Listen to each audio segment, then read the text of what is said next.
Hey, this is Dustin with Magnus Pest Management in Waco, Texas, and you're listening to the Pest Geek Podcast with Frank Hernandez, the world's #1 pest control training podcast. I've got Don Leland from Edge Management Consulting, all on this edition of the Pest Geek Podcast. Pull out your hose and grab your can. We're about to integrate another Pest Geek Podcast. Hi, everybody. Frank Hernandez here, and welcome to the Pest Geek Podcast, bringing you the latest information on pests, products, and politics from today's leading industry sources to help you start, manage, and grow your pest control business. Hey, welcome back. Welcome back to another edition of the Pest Geek Podcast. I am your host, Frank Hernandez, here every day discussing all things pest. And I've got Don Leland, owner of Edge Management Consulting. You might know him from Facebook groups, from being on the U.S. Pest Management Professionals Association on Facebook groups, and he's been there for quite a while, and we want to welcome on the show. But before that, I just want to remind you, hey, join the society. Facebook group is Pest Geek Podcast Listeners Group. We're also on Facebook, pestgeekpodcast.com, and we got videos on the YouTube channel. Look us up, Pest Geek Podcast on YouTube. Hey, without further ado, Don, welcome to the show. You totally have radio guy voice. I've been told that. My wife says when she met me the first time on the phone, says, "Man, you have a sexy voice." And I'm like, "Really? Okay, fine." So, hey, Don, welcome to the podcast, man. Glad to have you. Hey, thanks so much for having me on. I appreciate it. Yeah, we were just talking about my sexy radio voice, and Don was like, "Man, you have a really sexy radio voice." So I haven't heard that one a couple of times, but especially when I get a cold, I have the whole what's his name, a Barry White thing going on, and that I mean, people are just losing it after that. So yeah, man, welcome to the podcast. So glad to have you here. I've seen a lot of the stuff that you've been doing online, and I've been trying to get you on forever. So finally, you decided to come on board, and I really do appreciate that, man. Thanks so much for getting the chance to chat with you and your listeners, Frank. Likewise, you've got a very well-established podcast, a great education, great training that's out there for people, and I'm just glad to be here with you. Yeah, no, man, I appreciate this. This is so much fun. But we talked a little bit on the phone about, what you were doing and what you've been going through and all the ups and downs and everything that's been going on. And I think it's a neat story that I think our listeners would really appreciate and understand where you're coming from and what you've done in the industry and how you can help them grow. For those that are wanting to grow, and that's the always the key of this my podcast. There's those that want to stay where they are, and that's fine. But there's a select 1% of people in the industry that want to grow, and I think we need to do everything that we can to possibly help them grow. So tell me a little bit about you. I mean, how long you been in pest control? What did you do before pest control? What's your life been like? What's going on? Yeah. So. My background actually is not in pest control. I came out of sales and business development. I got my start actually, the very first leadership training I ever got was actually in the Marines. I joined the Marines after high school, and they like to say we build leaders, and definitely you get a lot of training in how to lead people there, but it's a very specific system for leading people, right? It's a lot of yelling and screaming, and there's a precise pecking order, and some of that applies to business for sure. Right. So then after that, I used the GI Bill, went to college, and had the experience. My jobs have ranged from being a dishwasher back in high school at a restaurant, and then on up, and eventually I landed and decided I really like the sales side of it. And back then I didn't realize what my passion was, and I just knew I liked doing this thing called, and I'm doing air quotes here, business development. Mm-hmm. And that's more than just selling. It's more than marketing. It's a whole system in growing a business. Right. And so after getting a degree in business management, I got a job in software and started off as a salesperson and worked my way up through the ranks to sales manager, and then was promoted to into director of sales and business development. And that's where I really started to get clarity on what my passion is on helping businesses grow. That business, it was in the software industry. I'm sorry, it was in the tax preparation industry. Gotcha. And what they did is they had about 5,000 customers nationwide. Okay. And they were small businesses, one-man operation. A guy or gal got into tax preparation, and they were competing with giants like H&R Block or Jackson Hewitt or Liberty Tax. And so what I started to do was really work with the individual owners on how to compete with the nationals. Gotcha. That gets echoed later on. I end up in pest control later on, and have been in pest control for the past 8 years. But I had, by that point, I had realized what my passion was, that it's in helping small businesses grow. Right. And so even though I was really, my core focus was on helping these two pest control companies grow, my passion led me to help co-found the U.S. Pest Management Professionals Association, the USPMPA.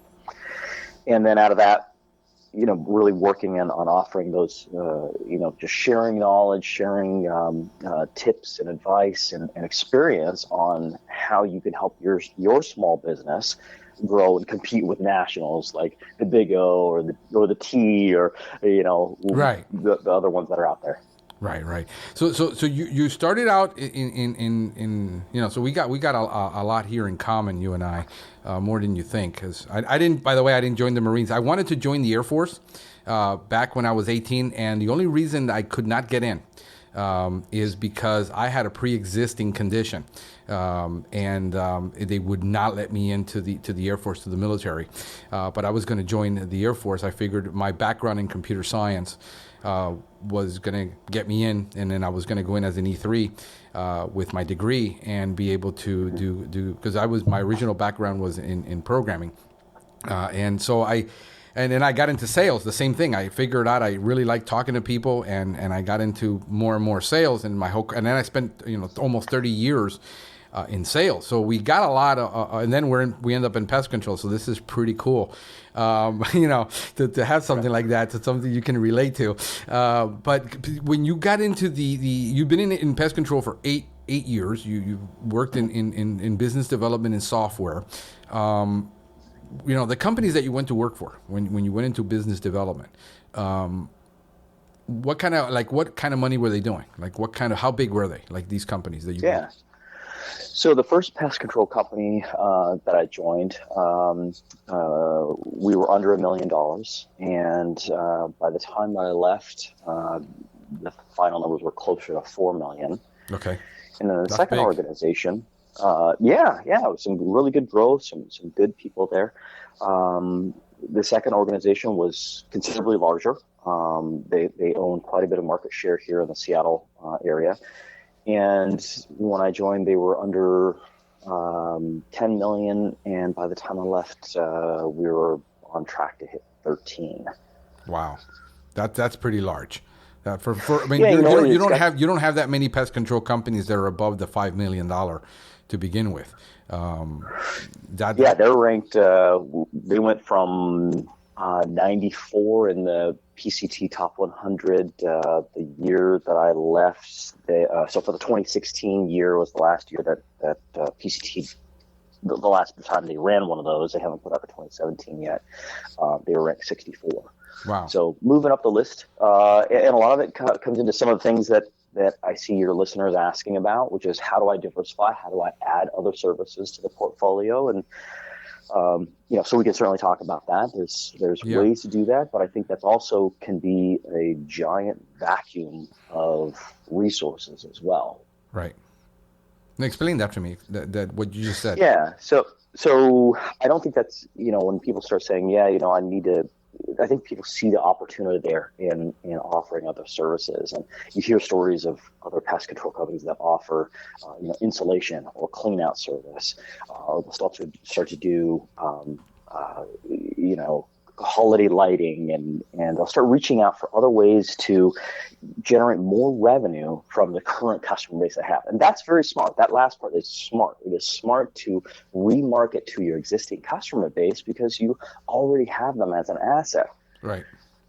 Where it becomes a vacuum of resources, which is your time, your money, your focus as a business owner, as a manager, or even as a technician, is that it can distract you from what is your core business. Right.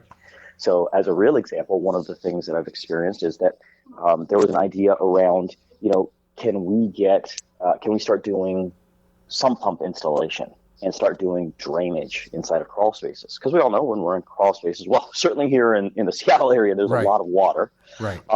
And so the idea is, hey, we're there already, so let's dig a pit, install the sump pump, dig the drainage line, install a French drain system. And that's a tremendous amount of training that you have to put your people through in order to get the quality that you have to have. And it generates a lot of client care issues that can come up. It can create a lot of repeat visits. And we all know that windshield time is not money time. Right.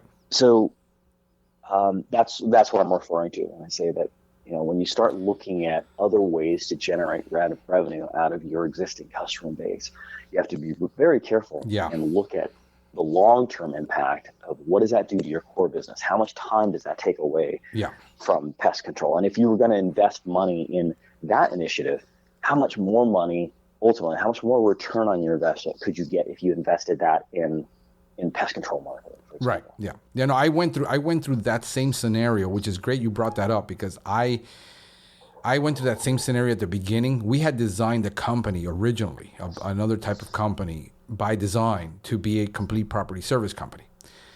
And what we found is that we needed so many people to do so many things and so many equipment. And we were doing landscaping, we were doing pest control, we were doing, maintenance around the property, we were doing irrigation, we were doing pool service. We did everything everybody wanted. The problem is we weren't making any money because we were doing so. And once you're sending somebody a bill for $1,000 a month, they expect they think you're like AT&T, that you can just bundle everything and give them a 30% discount. And all those services are time consuming and people that we can't find, which is our biggest. I mean, it isn't software. We can't find people that we can trust to do the work. So we figured out, hey, the only thing making money was the pest control, really making money. Where we had it above 50%, gross profit margin after we paid everybody. And we said, there's no sense in keep doing this. Just get out of it. And it was so painful to get out of it afterwards, because you had to tell all those clients we weren't no longer going to do these services. And, that's right. And then lose the revenue and then have to build up the pest control business. So we did it in reverse. And that was let me tell you, that was a very, very painful experience to keep adding on services. And then we started figuring out, hey, less is more, less is more. I started getting into, let's do less and less and less, and let's really, really focus. Today, we're doing probably 80% less than what we're doing originally, yet we're making more money than we ever did, and I have more time. So that, I think, is vitally important. We can add a whole bunch of services, but how do I find a guy to do animal trapping, and then find a guy that can do bee extraction, and then find a guy that can do all these things that we have to train, and we want this tech to do everything, and there's no way we can train a guy to be us. That's the biggest challenge I have. I wanted everybody to be like me, and I couldn't find. And if I did, pretty soon he was going to start up and have his own company, because he was just like me. So that was, right. I think small guys, we suffer from that, and we have to learn to those disciplines that doing more isn't necessarily going to make you better. It's just going to get you to do more. So let me ask you this, because you worked for companies that did, 4 and 13 million, and most of our listeners have worked for companies that do that because they work for large companies. But it's different when you work for a company and when you're doing it yourself. And you're to go from that $100,000, $150,000, $200,000 a year to $1 million company is a huge stress on your the way you think, the way things you have to do differently. Explain to me how somebody goes from in that process, mentally and physically, as a coach, how do you help somebody say, I want to be $1 million company and go from that $150,000 a year mentality to $1 million company? What's the process there? What have you experienced, and especially dealing with companies that are doing 3 and 4 million? What do they do differently? I mean, fundamentally. Sure. Yeah, that's a real common. You hit it on the head. Everybody's wondering, how do I break that barrier? How do I get beyond that 150 grand and get up to the $1 million mark? And for larger companies, then it's still considered a small business in federal classifications. Right. How do I get past that next barrier? Seems to be the $5 million mark. How do I break past 5 million?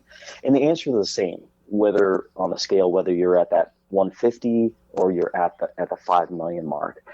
It is in having clarity around your vision. What is it that you want to do? What's your core purpose, your core function? It all starts with the vision of that owner. So if you're just starting out, or whether you're at 150,000 and now starting to think about hiring your first technician, or you're trying to get past the $1 million mark, or you're at that $5 million mark, it is a universal similarity in the organic, in the company's life cycle of how do I get past it? In those instances, what owners talk about is that they have a lack of control, that they don't feel like they have a direct control on the business and what's happening in the business. They will report, they will talk about the people. They have people issues, and they can't hire the right people. They can't find people.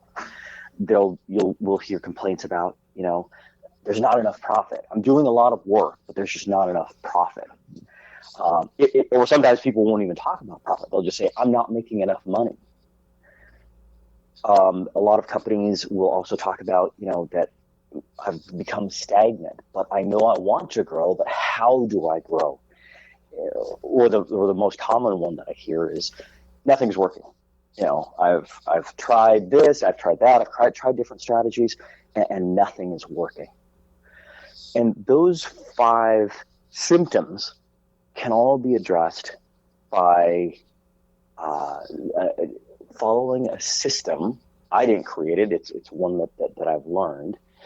And the system takes business owners through getting clarity around what is it that they want for their business. When I work with somebody, I work on really helping them go through and answer 8 questions about their business, about what they want to achieve, what kind of culture do they have, because even a one-man shop has a culture. And I think a lot of guys who have been in this business, they think, corporate culture is something that exists in the white-collar world. No, it exists in every company. Every company has a corporate culture. As you know, it's how you interact with your staff when you have them. It's how you interact with your customers or your prospective customers, the language that you use, the imaging that you use, the brand that you create. That's all a part of the corporate culture. And so that's one facet of what we look at. Okay. So can you share kind of, in those 8 things that you just mentioned, like, what are they like? For somebody to envision that, because I know that the biggest challenge that you mentioned, lack of control, that they're going to lose control. Every small business guy wants to grow the business to $1 million, but he doesn't want to lose any control. And when you start hiring people, and when you start growing, you have to let go and become you're literally a different person. I think that most of the time you're not growing is because it's in your mind of what you don't want to. You start micromanaging, you start strangling, you start controlling everything and everybody around you feel suffocated. I think that's a common, huge. And I worked for a lot of small guys who wanted to grow, but they couldn't get past that. And I worked for them personally, and that's a painful experience when you're a salesperson and you like flying by the seat of your pants a lot, when you have all this control that you can't work getting loose of. I mean, what are some of those experiences you trying to help a guy that says, hey, comes to you and says, I'm really tired of being a technician. I think that's technician burnout. I've been in a truck for 12 years. I haven't grown past this. I'm sick and tired, and I'm tired, and I just, some of you get sick and you can't even take time off. That's a big problem with small guys. You can't get sick. I mean, if you do, your business is done. I've had it happen to me on more than one occasion. What is it that they have to deal with in order to get really past that? What are some of the 8 things that you just discussed? What's going on with that? Yeah. So, and you're absolutely right. When you're a one-man operation or one-woman operation, having a personal life becomes secondary. Any medical issue can be devastating for sure. So part of the work is, of course, trying to prepare for those contingencies. I'm working with a startup pest control company now, a guy who fits that model that you talk about, where he's been doing it for other people and now wants to, go out on his own and start his own business. And so we covered the things like, how do you actually start a business? How do you create a business plan? And this is not a complex business plan like what you would see later on in a company's life cycle because they're getting ready to sell. Right. This is it's one page. If we can't write it on a napkin, then it's too complex for a single person operation. For that owner that is maybe already has, is approaching the 150,000 mark and is looking to move on, and how do I get more? How do I hire that next technician? It starts by having an understanding, and some of those 8 things that I work on is looking at, first and foremost, what's your core value? What are the core values of your business? And I think a lot of your listeners might, in my experience, when I talk to pest guys and through the USPMPA, the broad network, 3,500 members, what I hear back is, why do I need core values? Man, I just want to go out there and service customers and get more. But if you look at successful corporations, small, medium, large, doesn't matter, all of them, all their people within the organization are unified around the core values of the business. And it ties into, how do you get the right person in the right seat? There's a lot of conversation, right, about how do I hire technicians, or I can't find good people. And once you find them, how do you keep them? Only to find a few months later, wow, that guy, that gal did not work out. They don't fit for me, which is really what we're saying. They don't match my core value. And you repeat the cycle. And that is so expensive. That's one of the largest expenses for a business, is the recruiting, hiring, training process, only to lose them a few months later. And it starts, if we really rewind it, Frank, where it's symptomatic of not having clarity around what your core vision is. If I have not defined what's important for me in my business, how can I find somebody else to join who's going to also align with that value, right? Right. So before I even get to the point of hiring somebody, I need to have a clear understanding of what my core values are. The second thing is core focus. What is it that I do? Am I a pest control company at the root of it? Am I a landscaping company? Am I an installation company trying to do pest control, or am I a pest control company first and foremost? And later on down the line, I'll have a business plan or a marketing plan that says I'm going to now diversify and offer, whether it's holiday lighting or whether it's gutter cleaning or window cleaning, whatever those other ancillary services are. And I'm not saying that won't work. I want to kind of touch back on what I said earlier. Yeah, it can work. There are many companies out there that have been very successful, but it's because that they had clarity around what their core focus is, got the people aligned on what the core focus is. Whether it's 2 technicians, 3 technicians, your 5th one, you've got all of them aligned and understanding what the values are and what the focus is, so that they're not distracted. Mm-hmm. Right. So then out of that, what we build then is a 10-year picture. Now, 10 years is a long time. Companies go out of business certainly sooner than 10 years.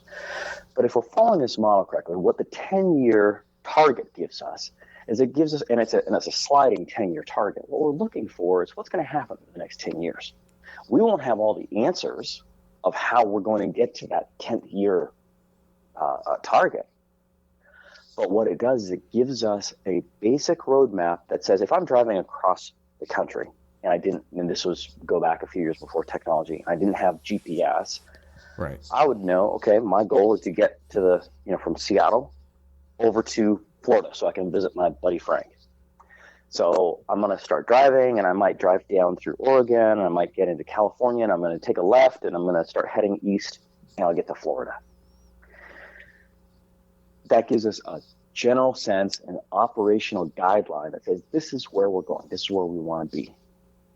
And then we build a marketing strategy that says, what is our target market? What are the three uniques for my company that differentiate me from the 60 other pest control companies that operate? Why should somebody work with me instead of ABC Pest Control or Orkin or Terminex, what have you? We get clarity around what's my proven process. Why does it work? And what we're doing when we start going through these things is we're reinforcing this. We're actually building a company culture here. Right. This is what the culture is made of. This is what everybody rallies around. Everybody knows, and it's followed by all. The FBA, it's followed by all. Everybody then understands it. We talked about, then we boil down from a 10-year picture, which is still elusive at the 10-year mark. We bring it down to a 3-year picture. And we have specific, you've heard the term KPI, key performance indicators. Right. We start to then have specifics, measurables. What does it look like? What does it look like for this organization? And we're working backwards. We're projecting from the future and working our way back. And we get very, very clear when we boil it down to a 1-year plan. This is what's going to happen in the next year. And these are the things that we must do. And here's our issues list of things that may get in the way, things that might come up. So we'll identify, I need to hire a technician. And so that means I got to have another truck and equipment. I might need to look at other vendors because I'm not getting the best pricing. I need to do marketing so I can afford to have all of this happen. So in that conversation, we start to really get, identify what are the things that can impact the organization. And then we boil it down to a quarterly goal list. Inside of that, every 3 months, there are specifics, and we have to be accountable to that. And that's part of my work as the coach, is to help make sure that you're holding yourself accountable to achieving those quarterly goals. So that way, then your 1-year plan becomes a reality. It is what happens. And then by doing that, we achieve that 3-year vision. Gotcha. And if we're following that, we're going to get to the 10-year mark.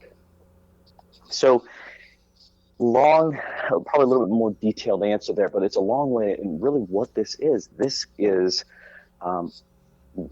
not something new. Organizational development is an actual science that's been around for many years. Right.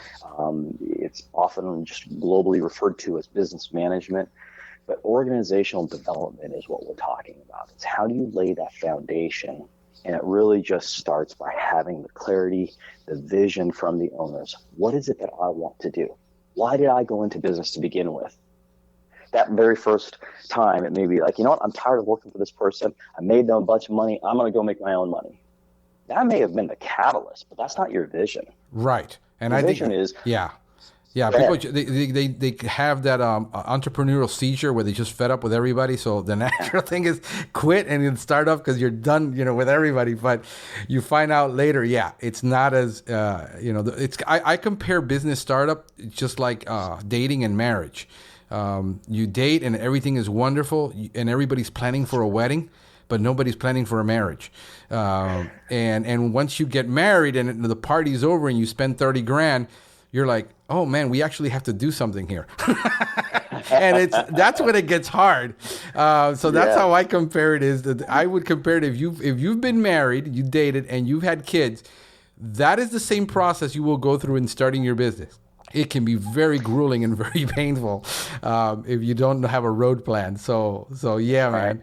I think you use an analogy that I often use, and this is something that I'll offer up, is that when I think about the client relationship, the customer relationship. I have often talked to technicians about how that is very akin to being in a relationship, right? It's not a romantic relationship, right? But it has all the same elements. You're dating, air quotes around dating, right? Your office person, your CSR, if it's you, if you're a single business owner, then you're talking to that prospective customer and you're convincing them that you're the right answer. You're the one that they should be with, right? And then those dating elements, that works, and you start in the relationship. And now you don't stop, right? You don't stop working once you get your girlfriend. You got to keep courting that person. You got to keep that interest. Right. And you got to keep working and nurturing that relationship. And that's what's so important inside of my customer side. But let me come back and ask you, Frank, what's your vision, for example, so that we can get some real clarity for our listeners? What is it when you started your business, and maybe you didn't have the clarity right away, but certainly now you do? What's your vision? What is it that you want for your business? Well, right now we're looking at how we're in the process. I compare it to probably the best, what we've gone through, to give you a little bit of history. We went through that process of, who do we want to be? What do we want to be? I wanted to be an eco-friendly pest control business from the second year I was in. This is going back now 10 years. And we just couldn't do it because we didn't have the market that would actually support that. So I kept on with that vision. That was my vision until finally we were able to say, there's enough market acceptance that I think if we launch this, we can make it happen. So our goal is to be an eco-friendly pest control company that is creating a lifestyle brand as a company for our clients, and not selling really pest control, but selling a product that is in line with their lifestyle. They do yoga, they eat vegetarian, they have a certain products that they use in their house, and us being part of that lifestyle. That's what we're trying to achieve in the marketplace, and being that company that people say, they're in line with our goals and values as a client, and then serving that clientele. We're not trying to compete with somebody who says, I want a roach spray. There's a million companies that do that. We're wanting to find, so we're kind of in line with that person who wanted to buy the first Tesla, and they were spending $115,000. How do we make that Tesla now more affordable to be able to compete with national brands, and give that alternative as a lifestyle brand for those people who are doing that, but not necessarily have that kind of revenue. And part of our culture is how do our people understand that we're not pest control technicians, that we're solving people's problems, but our job is we're in there to beautify their landscape. We're in there to enhance their lifestyle, that they don't experience bugs, but not only that, but they also don't experience the pesticide in the home. So we're protecting that indoor air quality in that environment. We're environmental consultants to our people, showing them how to reduce the air pollution by not having to contaminate the home with an additional product, because it's in line with what they're trying to achieve. So that's, I think, where we're going. I think that's what we're trying to achieve. That's good. And I'll just, as an aside, I'm so glad you had an answer for me. This wasn't scripted. I didn't even know what your response was going to be. I thought, oh no, what I have. No, that's okay. It's a good process. If I don't have one, we know what we need to do now. So that's okay. Yeah, I'm like a crash test dummy. So that's okay. Go ahead. So good job on having that. And see what happens there is you've got the ability to say to whoever you hire, whether it's your next technician, whether it's your next CSR, whether it's your bookkeeper, you have that clarity to say, this is who we are, this is what we do, and this is who we serve. Right. Who we are, what we do, and who we serve. And I really liked your response in saying, and you dug down even more to start talking about what your uniques are. But if your listeners can take away nothing but this is what clarity is exactly what we just talked about. And I'll say it one more time. This is who we are, this is what we do, and this is who we serve. Right. That's getting that clarity on your business. That's the vision that you need to have. And from there, that's how growth happens. Because then you're hiring the right people. You're getting your future employees unified around that clarity so that you get the right person in the right seat. But if you as the owner or the startup technician who's starting on his own, you don't have that, you're never going to make the right decisions. You're never going to make the right marketing decision because you don't know what your market is, what you want to do. Right. You're never going to hire the right people. You're going to be challenged to grow because you're going to be in this cognitive dissonance. I'll give you an example. I was talking to a wildlife company, and the guy is a genius. He's really good. And that's, one of the things that I love about my job and my experience is I met some incredible people, incredibly smart. They might not have gone to business school, or some of them didn't even go to college. But man, these men and women that I'm meeting, they're incredibly intelligent. Right. And they know what they want, which is to grow their business. Right. They just lack the business tools to get there, to build it, and to make sure that it's sustainable and scalable. But he says to me, I'm a businessman doing wildlife. And I slammed on the brakes. I said, wait, is that really who you are?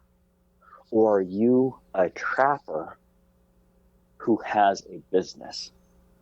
Because if you hold yourself in this place where I'm a businessman who happens to do wildlife, that's not true to your image. That's not true to who you are. And you're going to be struggling with it in this, again, it's the cognitive dissonance of understanding why you are in business.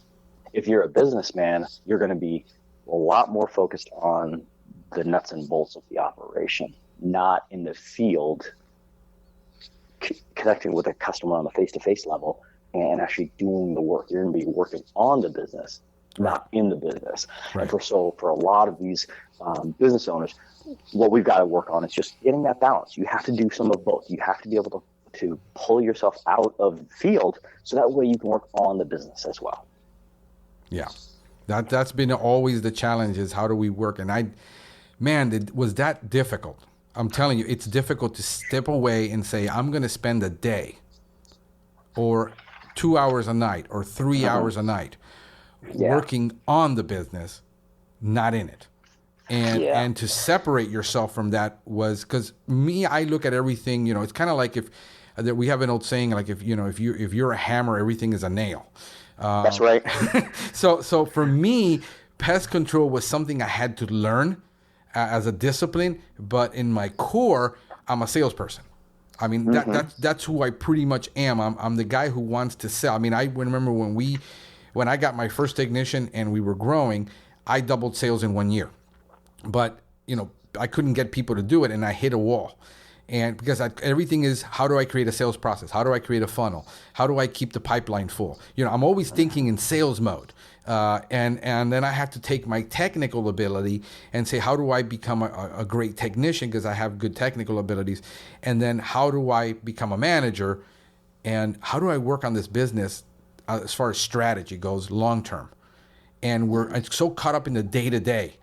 It's so difficult so I take off, I had a rule for the longest time to take off Mondays and work Tuesday through Saturday, because my market demands that I work evenings and that I work Saturdays, because we're a 24-hour town. And, I did a test and I said, how many calls can I get if I open up a 24-hour line? I was getting calls at 2, 3, 4 in the morning. People just got in from work and said, I found roaches. I need somebody to come over now. So to me, to separate myself and focus and stay focused and not go off in between, somewhere between La La Land and, Puff the Magic Dragon. Always thinking something. I'm always thinking like, how can I do more and do this and do that? And I'm just, my head is always up in the clouds. I mean, I got to always bring myself down to earth. And that is so tough for people that have nobody to, especially as independent owners. Usually it's our wife that is telling us, hey, you need to slow it down. Hey, you need more time for the family. Hey, you're going in the wrong direction. But if they're not in tune with us, so that coaching, that whole, who holds us accountable to do things and have programs and stop, and that's I think as owners, I think individual owners, I think what makes us great is also works to our detriment a lot of the time. That independent, I can do everything, I know everything, and then we isolate ourselves from everybody. Absolutely, and that's that piece right there that you touched on. That really is the answer to how to how do I grow? When you asked me before, how do I grow? How do I get past that $150,000 mark? It is to understand that, I entered into a friendly debate with a technician once, with a pest guy who was holding on to the notion that he knows everything about his business and he can do it all. Right. And that's absolutely right. When you start out and you're a single operator, you do have to, and you're going to learn by trial by fire what works and what doesn't work. Right. And you're going to lose money along the way, and you're going to make money along the way. I'm not arguing that. Right. But in order to grow your business, if that's what you want to do, and I've talked to plenty of people that said, I'm happy with where I'm at. I'm making I'm generating $200,000 a year, and I'm fine with where I'm at. Right. And of course, I'll always ask, there's a difference between gross revenue and what your profit is, but that's another story. Right. But if you want to grow, if that's your vision, and you want to get to that million mark, what you have to let go of is ego. Yeah. You have to let go of the vine. You have to let go of the notion that you have to be involved in every facet of the business. And one of the things that I know from talking with you is that you've got people hired who are better, more knowledgeable in a specific skill, in a specific function than you. And that's okay. I have always said, I don't have to be the smartest person in the room. I want to surround myself with people who are smarter. I'm not a marketing expert. I know enough to be dangerous. I want to hire an expert, and from him or her, I will learn. And ultimately, my business grows because of that. Right. It's because I let go of the vine, and I don't have to control that. But in order for me to do that, I've got to know that I have the right person in the right seat. And in order to do that, I've got to have clarity on what my core values are and what my core focus is. Yeah. So it all dovetails in. So when I start working with people, and they say, why are we focusing so much on this stuff? I just want to talk about making money. Right. Well, the way you make money is by let's slow down in order to speed up. Right. No, I've paid that price. I try to help as many people as I can. I meet a lot of guys on the road, and I'm like, they're just starting, and I'm trying to help them with the pitfalls.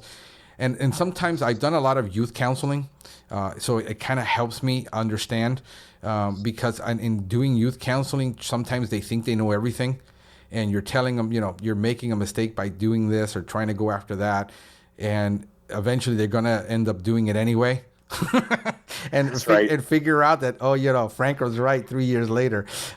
Shouldn't be going down that road. So it kind of helped me and prepared me to deal with a lot of the things that I deal with now.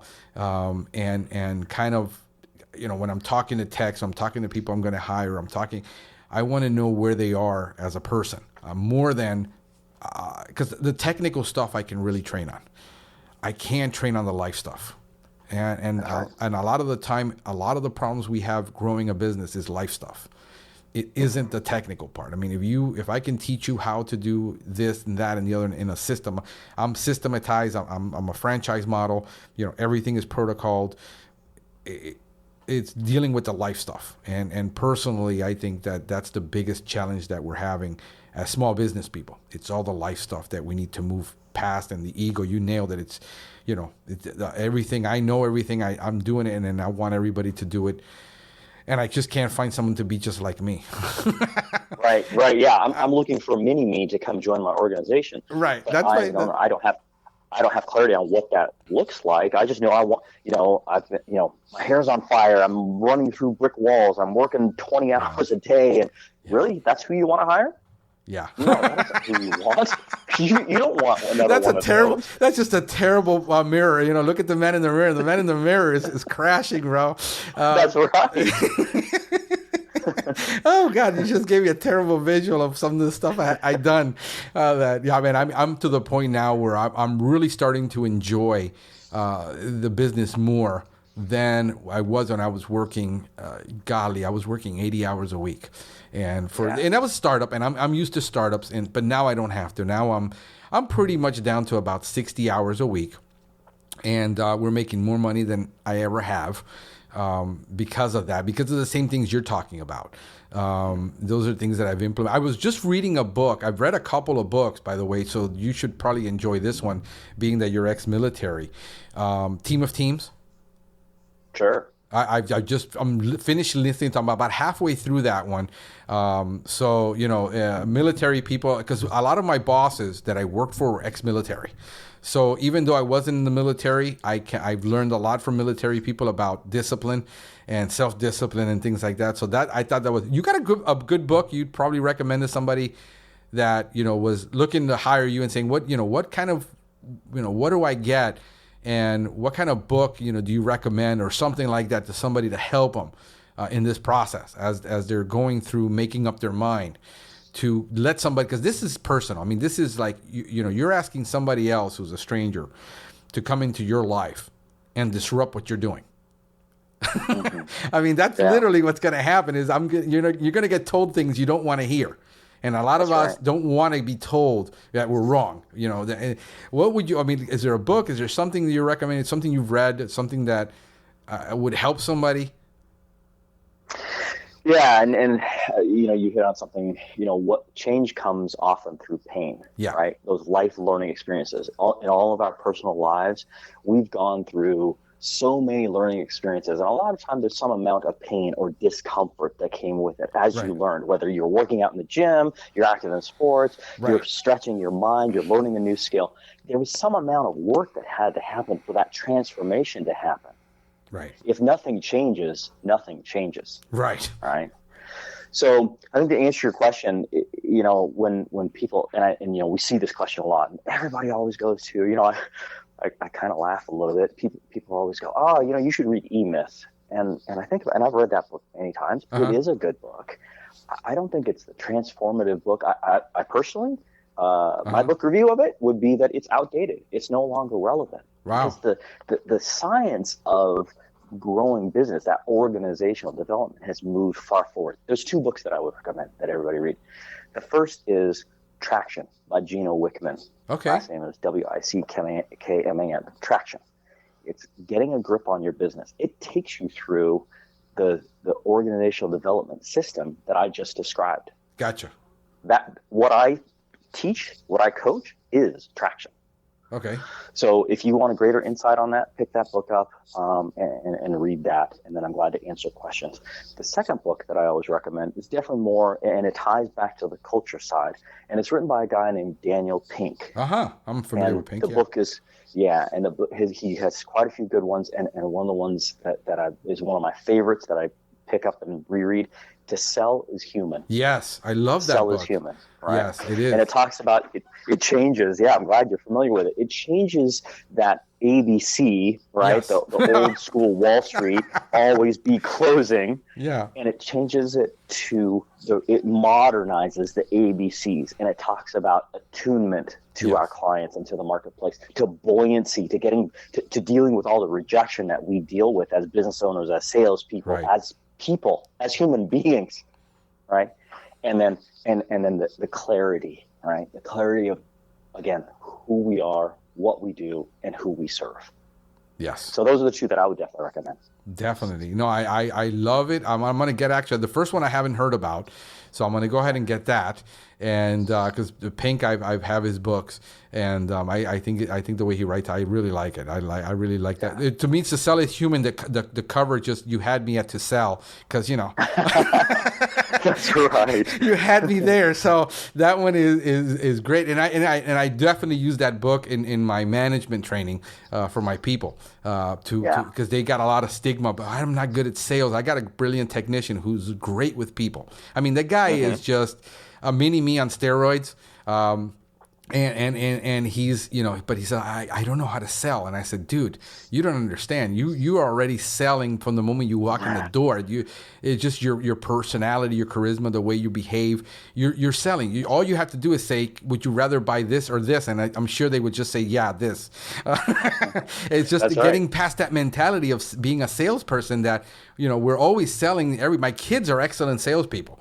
I mean, my son is 3 years old and he can close me on certain things. And my wife said, "You're such a sucker for him." I'm like, "I know, but it's just the way he asks. It's like, how can I say no to him?" So it's like, "You're sucker." And your daughter too. Your daughter suckers you into everything. And here I am, an expert salesman. I'm getting closed by an 8 and a 3-year-old. I'm getting closed. So yeah, so she's like, "I don't believe you." Yeah.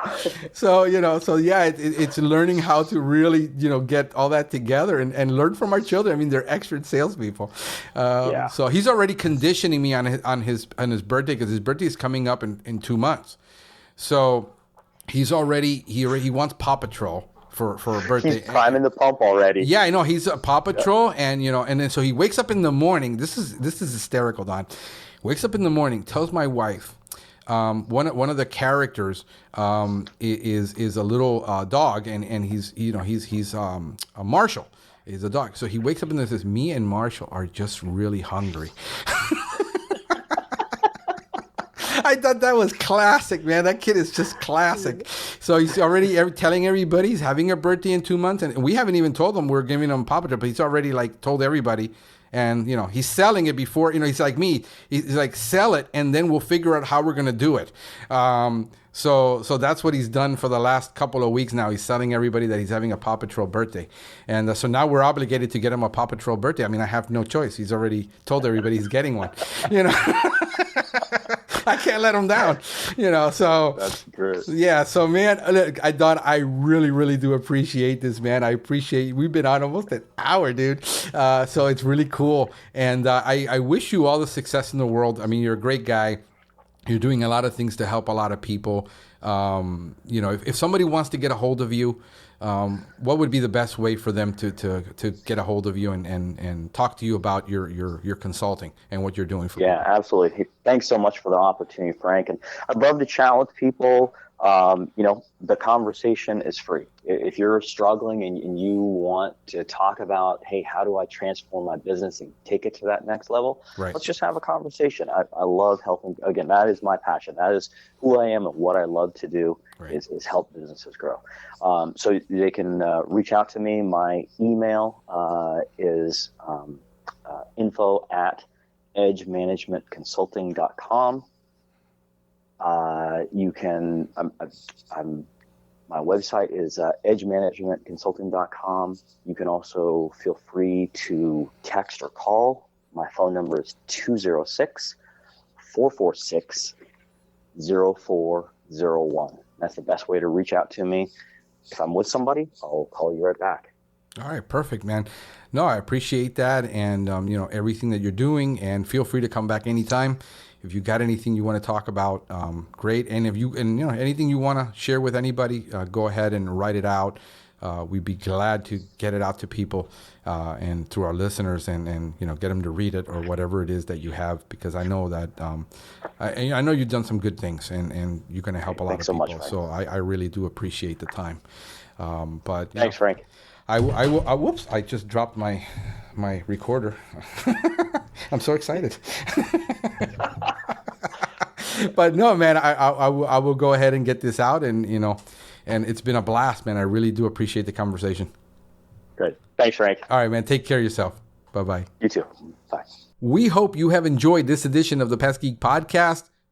Until tomorrow, folks, have a pestacular day. Thank you for listening to the Pest Geek Podcast. If you have enjoyed the Pest Geek Podcast, please give us a rating, write a review, or subscribe to the channel. You can join the Pest Geek Society by visiting pestgeekpodcast.com. Thank you for listening. See you next time.